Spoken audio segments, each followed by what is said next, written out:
Pasa. Bienvenida. Bueno, ya. ¿Cuántos meses pasaron desde que arrancamos con la idea? Era como en marzo. Sí, ¿Puede ser marzo? Sí. Esos días lluviosos.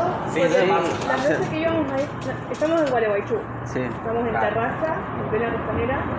Y nosotros en realidad nos íbamos a trasladar a Concepción, porque Milton vive allá, estudia allá. Sí, exactamente. Y los días íbamos a ir un domingo, lo postergamos para el otro porque ese domingo llovió.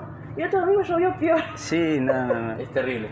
Encima contaba los días, ¿viste? Estaba ansioso, ¿viste? Y siempre pasaba algo y era como que... Bueno, pero mejor tarde que nunca. Vale. Si se hizo esperar es por ahí. Esperemos que sí.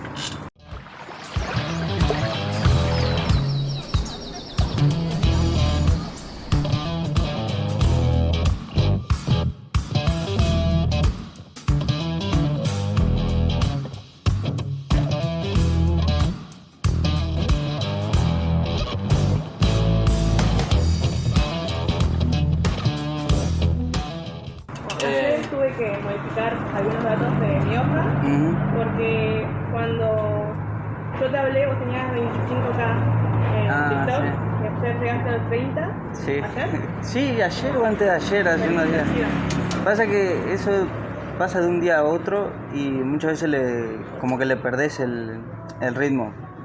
Capaz un día tuviste suerte y a un video le fue bien y de golpe repuntó y de un momento a otro tenés 5.000 seguidores más. Entonces como que no lo llegás a asimilar. Primero empezó por YouTube. Exactamente. Por las demás redes sociales.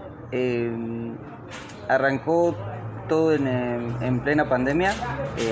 O sea, yo tenía desde hacía ya tiempo la idea de empezar a subir contenido a YouTube. Pero no sabía qué. Estaba en eso de ¿qué hago?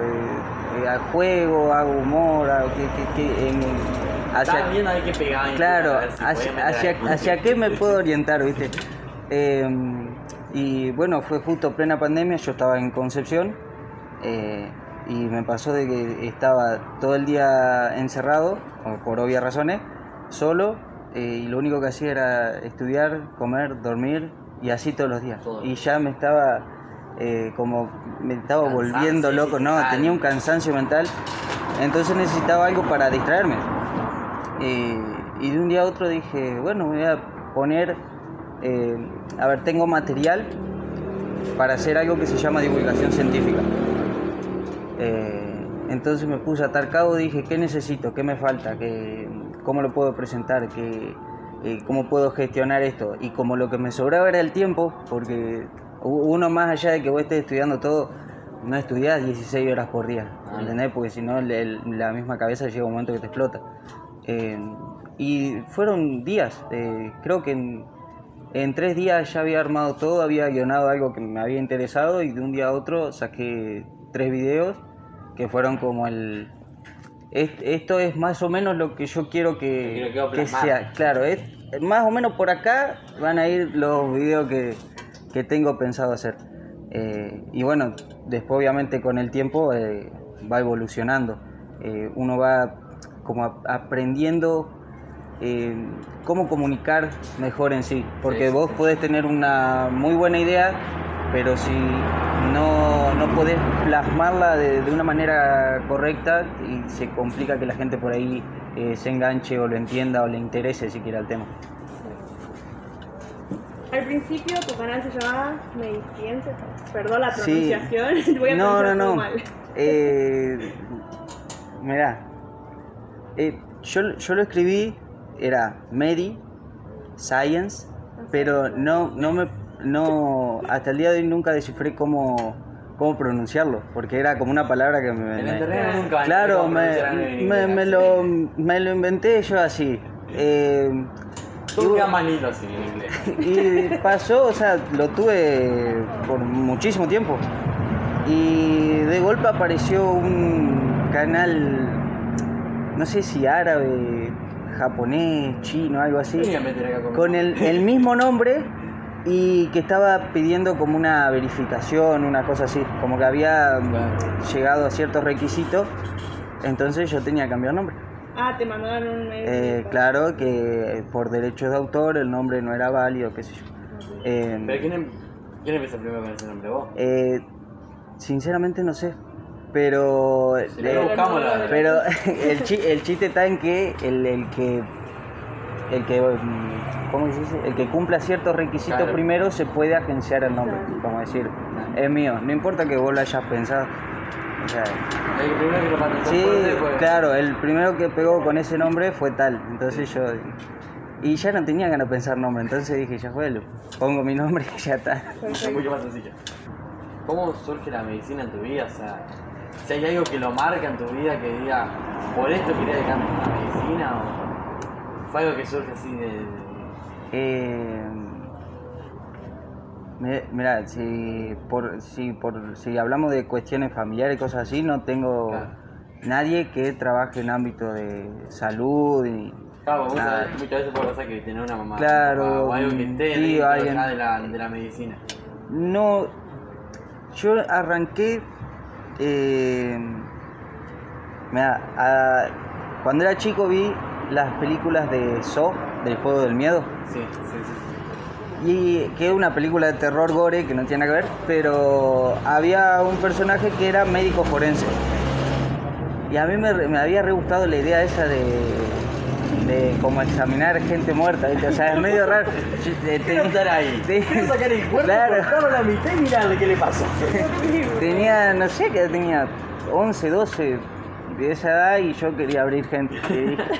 Y bueno, arrancamos. Al abuelo. Claro, sí. Arranqué por ese lado y como que a esa edad yo ya decía, viste, que uno quiere ser doctor.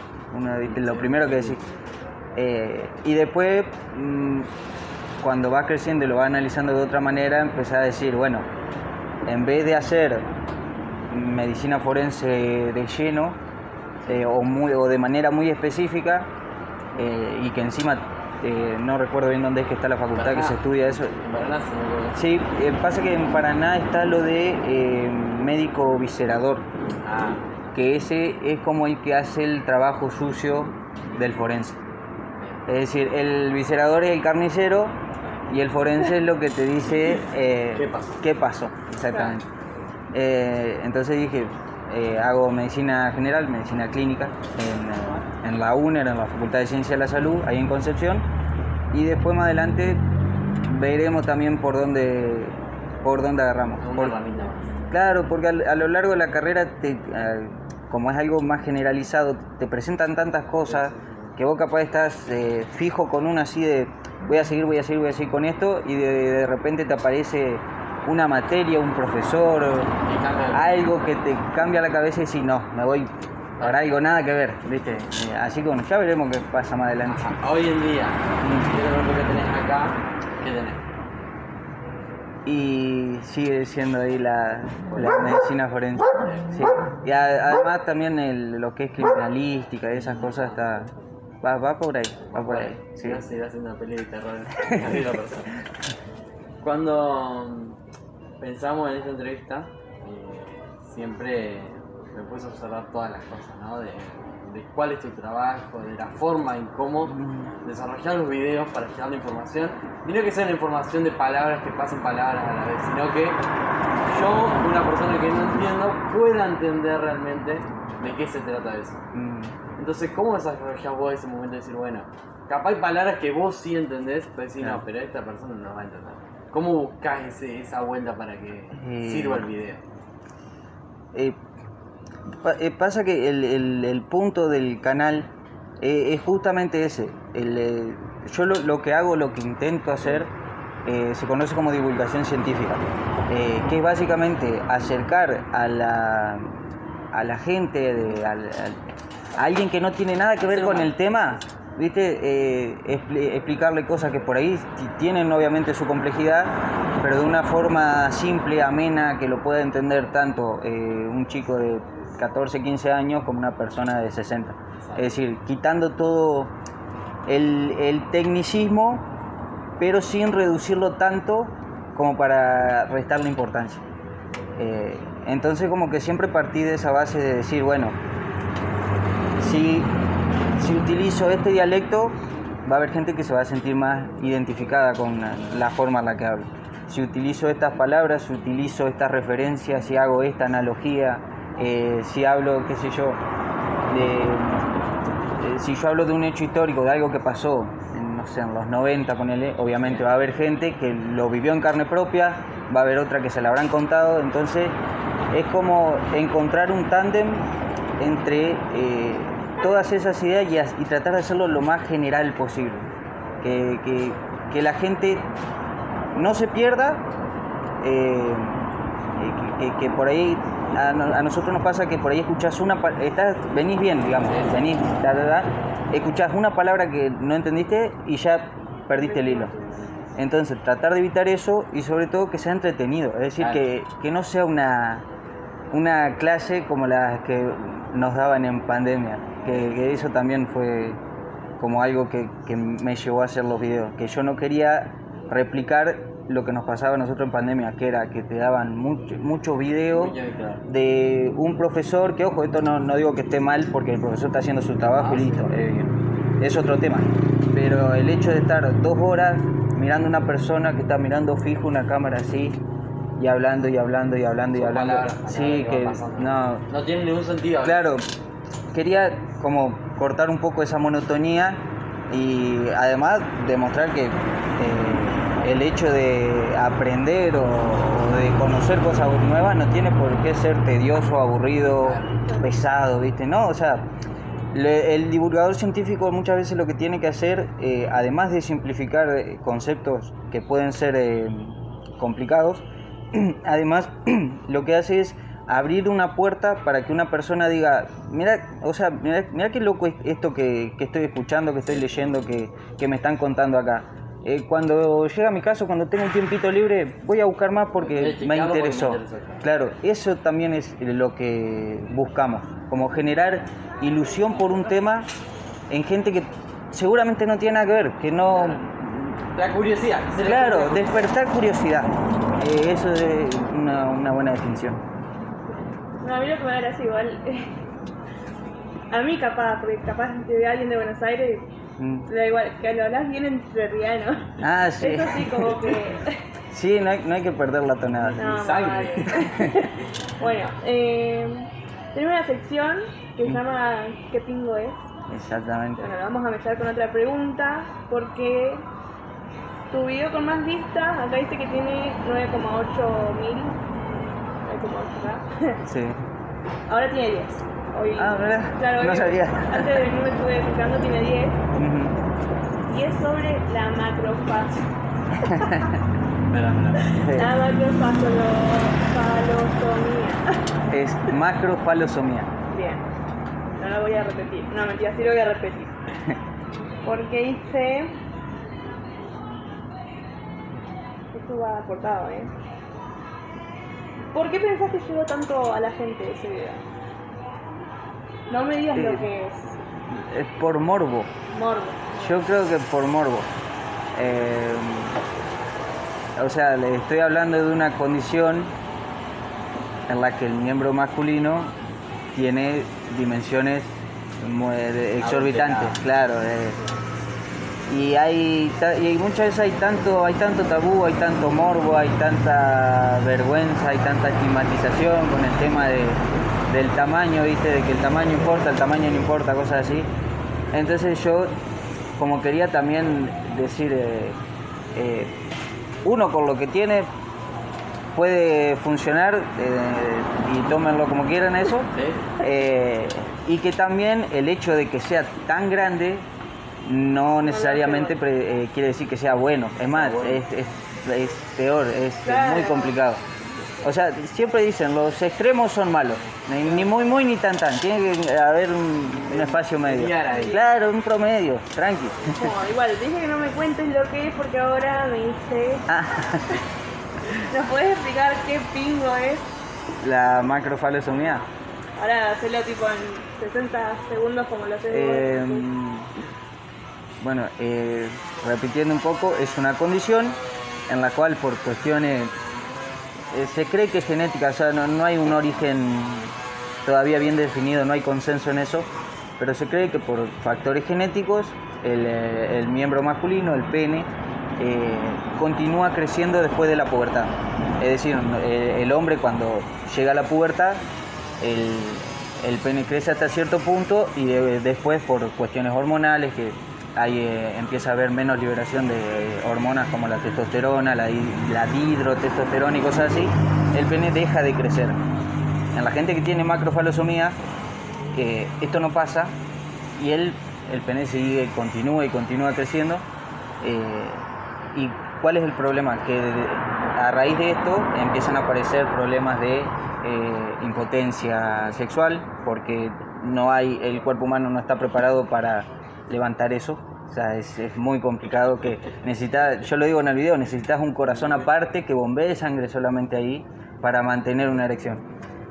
Después, por obvias cuestiones de tamaño, es difícil encontrar pareja, porque es más tu pareja la pasa mal teniendo eso. O sea, no es para nada satisfactorio ni para el hombre ni para su pareja en general. O sea, el tamaño mayor que se ha registrado así en la historia, no sé. El récord actual era 24 centímetros flácido, y en estado de erección creo que 32. Sí. 32, 30 y por ahí, más de 30 centímetros. Perfecto. Sí. No, además tienen... o sea, es serio, pero causa gracia. Justamente por eso a la gente le llegó tanto. No llegó, yo no vi el video. Por eso, no quería que me lo digas, no lo vi porque vi la miniatura y dije, no sé si quiero verlo. Y bueno, hace poco saqué como la segunda parte de la continuación, pero del otro extremo, de la microfalosomía. Ya cuando en vez de ser así, es más chiquito. ¿Y hay algún tratamiento para cortar eso? ¿Para cortarlo? No. Para cortar eso. No, para cortar el crecimiento, como es. Y el problema es que esto no se detecta. O sea, si vos lo querés cortar haciendo un tratamiento hormonal, por ejemplo, mira, te pongo un ejemplo paralelo. Lionel Messi tenía un déficit en la hormona de crecimiento. Como se lo detectaron tempranamente, cuando uno está en pubertad, que tiene más afinidad a la acción que generan las hormonas, se le hizo este tratamiento para que él tuviera un crecimiento normal, ¿no? Con esto se podría hacer lo mismo para frenar, digamos, el crecimiento, pero el problema es que uno no lo detecta hasta después de la pubertad. Ya es tarde. Claro, o si no, te pasa que capaz el chico tiene, no sé, 12, 13, 14 años y ya tiene un pene grande, pero se queda en eso, de que, tiene el pene grande, ya está, no se cree que puede generar un problema. Pero la verdad, la gente que la padece es bastante jodido. ¿Cómo organizar tu tiempo en cuanto a la facultad, grabar, editar?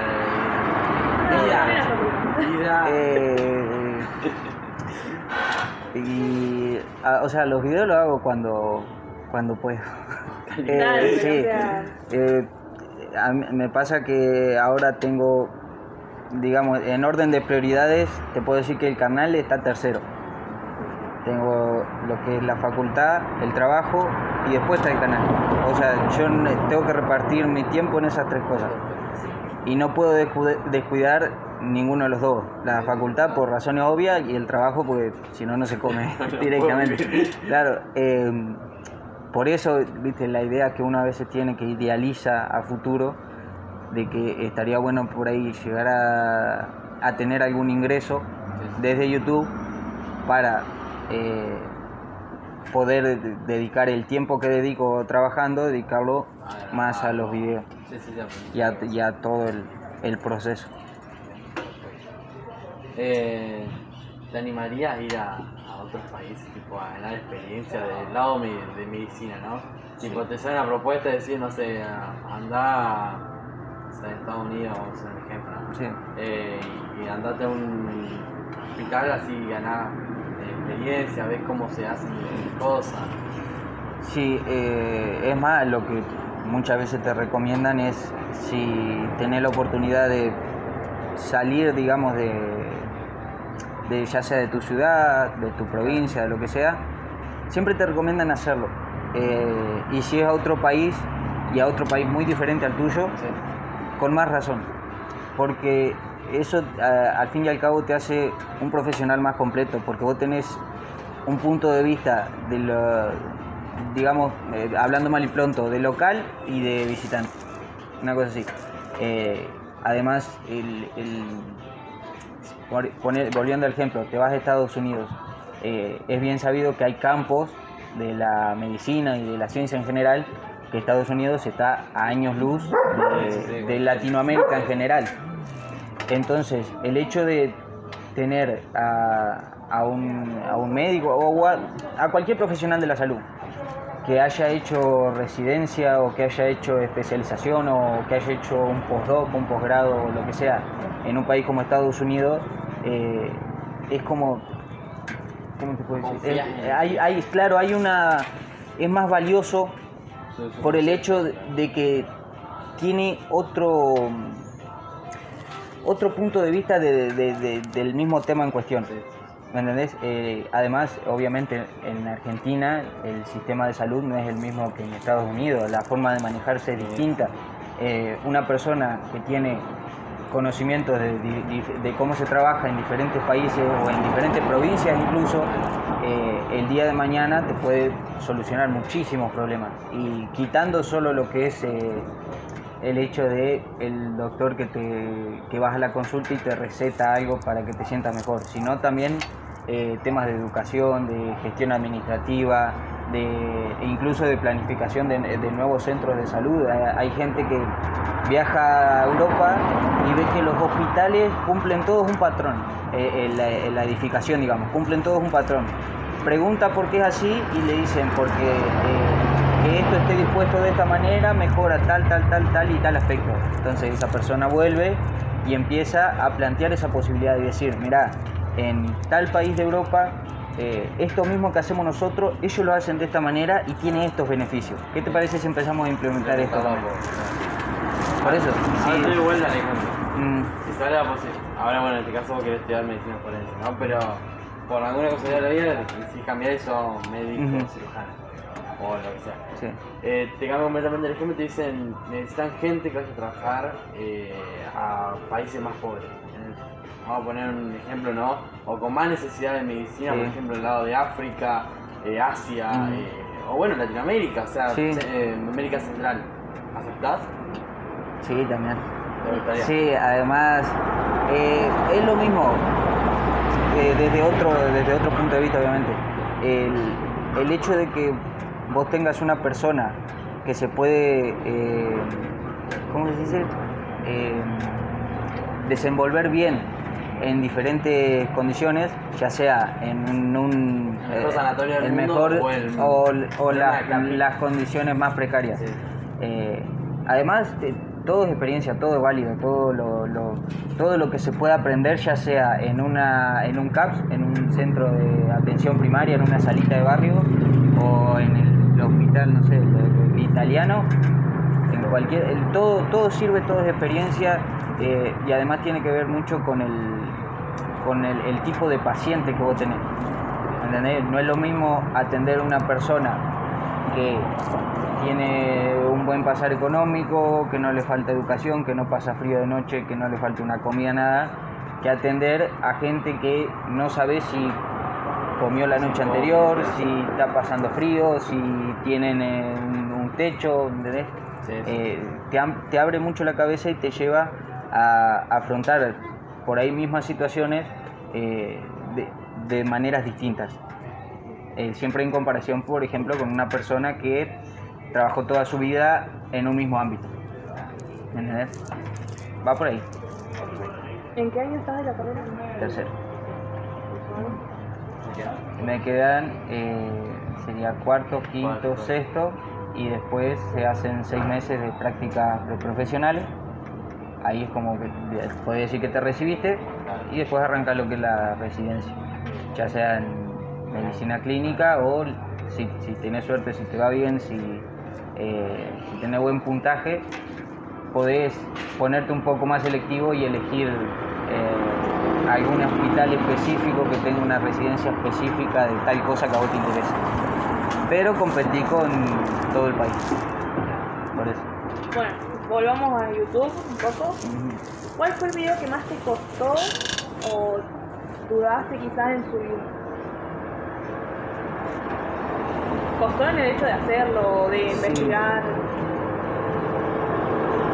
El que más me costó, que es un video que pasó sin pena ni gloria, el de la enfermedad de las vírgenes. Me leí, me acuerdo, no sé cuánta, porque para hacer ese video acoplé investigaciones actuales y relatos de época. Entonces terminé como con una sensación rara, terminé el guión, me acuerdo que lo grabé y había algunas partes que incluso yo no la... como que no me resonaban raro, sí, no sé, fue raro, pero raro por eso mismo de que eran relatos de época, había un dialecto distinto e intentar traducir eso, por más que sea en español, no es lo mismo el español que se hablaba en el 1700 que el que se habla ahora. E intentar traducirlo a veces suena raro, como que vos lees y decís, ¿por qué acá suena bien y acá como lo escribí yo no se entiende? Es raro. Pero bueno, ese creo que fue el que más me costó. ¿Y el que más te divirtió? El de la idiotez masculina. Ese, sí. Ese reí mucho porque a medida que iba leyendo lo de los premios Darwin, que los premios Darwin premian la estupidez del ser humano, básicamente. Es como un premio sarcástico para gente que falleció de una manera muy tonta, muy estúpida. Pero ¿por qué te premian? Porque dice, bien, alguien tan estúpido como para hacer eso no podría tener que compartir sus genes a la descendencia porque como que generaría seres humanos tontos. O sea, es como medio chistoso el coso. Y claro, vos te ponías a ver y los premiados eran, o sea, cosas irreales. El tipo ese que se masturbaba con una correa de una máquina en un taller que se la arrancó, la correa le enganchó todo y se lo arrancó. Después unos que saltaban arriba de una mina camboyana, pisá y explota, y ellos estaban jugando como una ruleta rusa de salto no explota, ¿viste? Y se corría, y salto y no explota, hasta que a uno lo explotó y bueno, murieron 3 hombres. Y claro, los premios eran eso, pero a medida que iba leyendo era como que iba encontrando uno que se superaba todavía más. Entonces como que ese se hizo llevadero, o sea, lo disfruté de inicio a fin.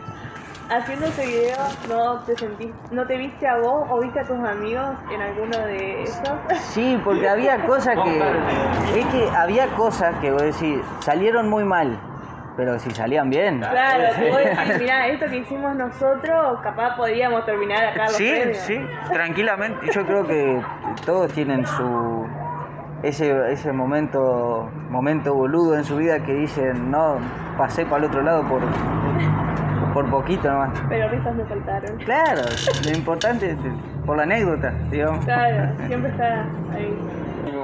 Bueno, te voy a preguntar, ¿nunca hiciste así una investigación sobre... ¿cómo se llama? La calvez.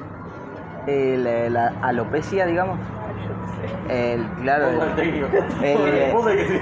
¿Vos decís la calvicie? Claro, o sea, ¿cómo se llama la herencia? ¿Empieza a quedar pelado? Claro, o sea, tu papá es pelado, vos vas a quedar pelado y eso. O sea, te lo pregunto porque yo ves cuando estaba acá sentada. Se empezó a caer los pelos. Sí, aparte también, se me cae el pelo. No, y vi una persona pelada. ¿Viste cómo? Iba con el hijito de Johnny pelado. Y me estaba por parar ahí a saludarte. Sí. Y después dije, no puede ser Milton, si Milton tiene rulo y pelo. Bueno, tenés así...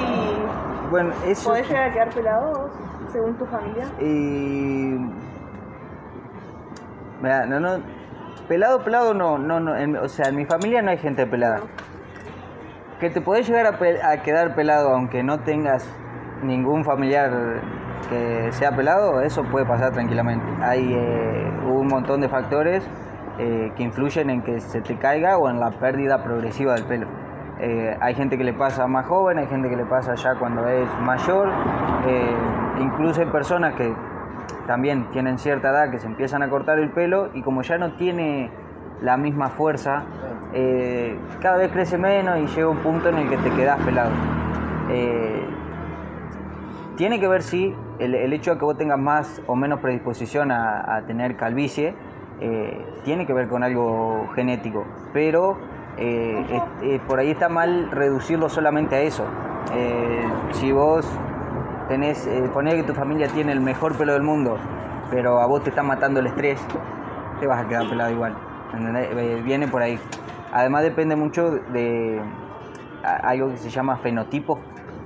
En lo que es genética, el fenotipo vendría a ser la interpretación que hace tu cuerpo de lo que dicen tus genes.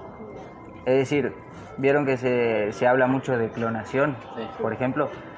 Si yo te clono a vos, no va a ser igual a vos la persona que salga. Es prácticamente imposible, porque vos creciste de una manera, te alimentaste de tal forma, qué sé yo, hiciste ejercicio de tal manera y capaz pasan 20 años y vos sos así como estás y tu clon capaz pesa 20 kilos más, es pelado o tiene el pelo larguísimo.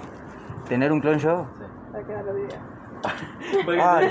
No, claro, ahí va, que vaya a trabajar y yo hago los videos. Claro. O que me dé una mano técnica, claro. que me ayude ahí, me grabe algo, no sé.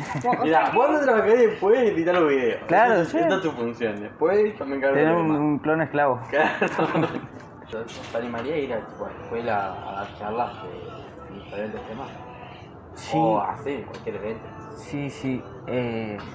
Es más, yo creo que algo de lo que hace falta hablar, sobre todo en las escuelas, es educación sexual. Y me ha pasado que a veces hablo de esto y hay mucha gente que me dice, no, pero es porque el tema está de moda. Es como que, ¿cómo de moda? Pasa de toda la vida. No, mira, yo he hecho, sobre todo en TikTok o en los reels de Instagram y cosas así, he hablado de distintos temas que tienen que ver con la educación sexual y hay cosas sumamente básicas y conceptos que son necesarios que los chicos aprendan y que no tienen ni idea. O sea, no se dan una idea la cantidad, sobre todo de hombres que me mandan mensajes comentándome cosas que les están pasando y que o no saben con quién hablarlo o no entienden por qué pasó. Vos hablás con un chico de 16, 17, 18 años y le preguntás, ¿te dan educación sexual en la escuela? Te dicen sí, y la mayoría reducen a que la educación sexual es que el hombre se tiene que poner preservativo y que la mujer tiene que tomar pastilla anticonceptiva, y lo reducen a eso nomás. Sí, te muestran cómo hacerlo y listo. Claro, es charla que te dan una vez por año ahí todo el colegio. Claro, eso, en una charla que te den una vez por año. Que también tienes que poner el preservativo y fíjate que no esté vencido y chao. Te dicen, te enseñan a abrirlo todo y vos le preguntás después a ese chico, por ejemplo, ¿qué es la doble protección? Algo que es básico en la educación sexual. Bueno, el concepto de doble protección tiene que ver con que en el momento de mantener relaciones sexuales se utilicen métodos que sean tanto anticonceptivos como que te protejan de enfermedades de transmisión sexual. Por ejemplo, el hombre se pone un preservativo que protege el embarazo no deseado y la transmisión sexual, y la mujer ya sea un chip, un parche, un DIU, lo que sea, las propias pastillas, cosas así. Bien, de eso era lo que yo te dije. Bueno, tuvimos una entrevista hace poco en Buenos Aires, que yo te dije, me olvidé de preguntarle tal cosa. Y era porque yo vi un video de este entrevistado anterior que él salía a la calle con un preservativo y le preguntaba a la gente, ¿sabés para qué sirve? Y que la gente le decía, sí, para evitar embarazo. Bien, ¿y para qué más? No, creo que para nada más. Y hasta ahí queda, el preservativo para evitar el embarazo y ni siquiera, tipo... Es que se habla mucho de eso, de... Es como el foco de atención es, como se le da a muchas veces la educación sexual es impartida principalmente a personas jóvenes, a personas que están en la pubertad o la están terminando de pasar o están en cuarto, quinto, sexto año de la secundaria, en lo que hace mucho hincapié es evitar el embarazo a toda costa. Si no querés tener hijos tenés que hacer esto y esto. Pero no sé, de enfermedades de transmisión sexual se habla muy poco. Y una enfermedad de transmisión sexual no es únicamente, hay que dejar el extremismo de lado y no hablar únicamente del SIDA, por ejemplo, del HIV. No, claro, es como que eso opaca todo lo otro. Sí. Hay un montón de infecciones y cosas que, a ver, no quiero usar esa palabra, pero como para que se entienda que son una boludez, son boludeces, ¿me entendés? Que sin embargo te pueden perjudicar, ¿me entendés? Me pasó hace poco, un chico me manda que tenía hace 2 o 3 días manchitas en el glande, que vendría a ser la cabeza del pene, ¿no? Y que qué podía hacer, que él hacía mucho que no tenía relaciones sexuales, que todo aquello. Como primero andaba un médico recién. Claro, lo primero, eso es lo que siempre, y lo digo también en todos los videos, lo primero, anda un médico. Hay hombres que no conocen lo que es un urólogo. No.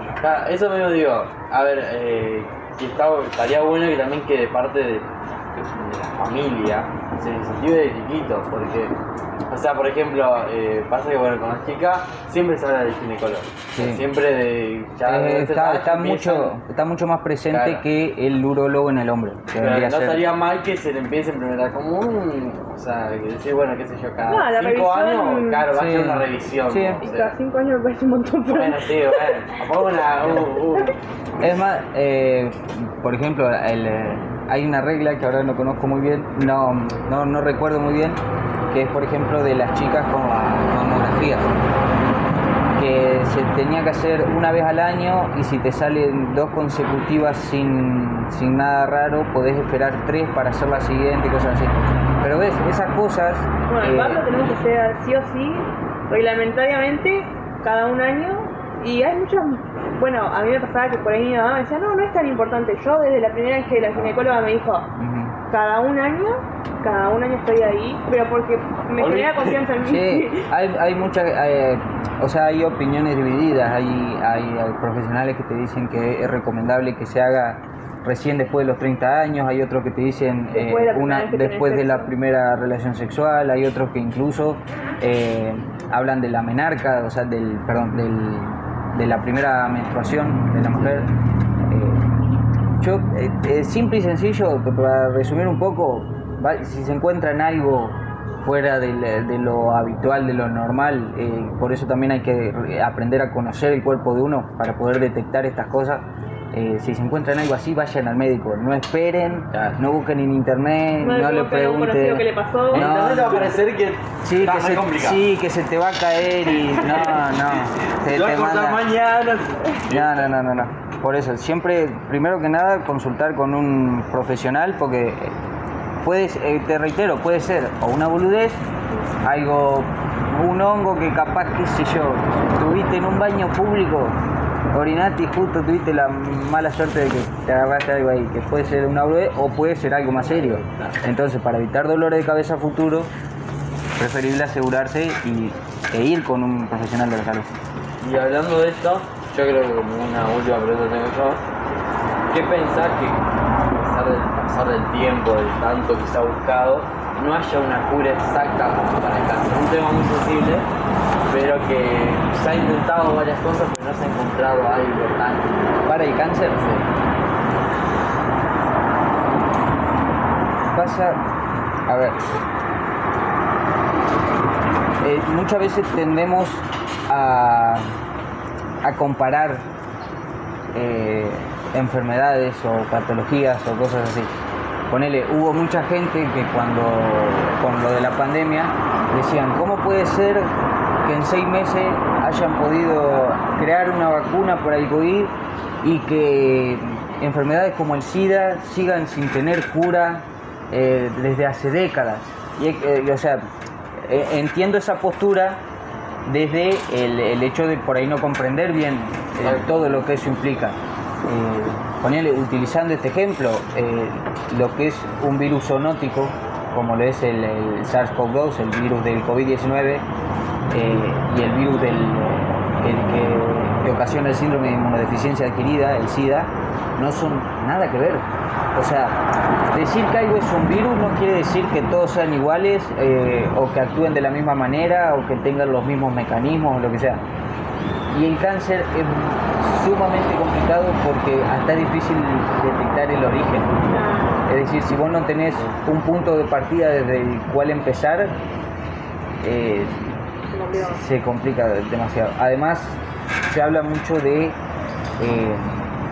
que cuando uno empieza a desarrollar un cáncer, la célula se daña de una manera irreversible.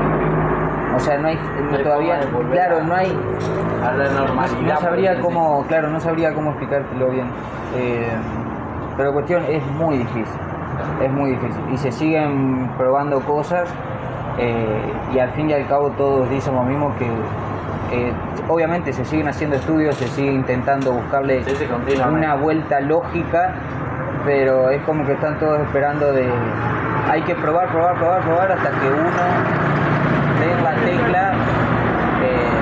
No quiero decir por casualidad, porque obviamente hay un trabajo impresionante detrás, pero hay cosas que quiera o no escapan de la ciencia y que todavía no comprendemos bien o que están fuera de nuestro control. Pero bueno, esperemos a ver más adelante qué pasa. No nos sabe. Y ya ahora sí, como última pregunta, ¿qué pensás de los antivacunas?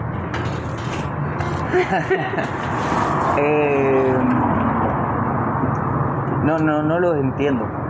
Ese es mi problema. Uno intenta empatizar a veces, es decir, mira, vos estás en contra de esto y yo te digo, bueno, está bien, no pienso igual que vos, pero contame, ¿por qué estás en contra de esto? A ver si yo puedo entender un poco. Y te dicen te salta con cada domingo 7 que voy a decir. Cuando se hablaba de que te ponían un chip en la vacuna y es como... ¿Cómo te llegan a meter algo? No,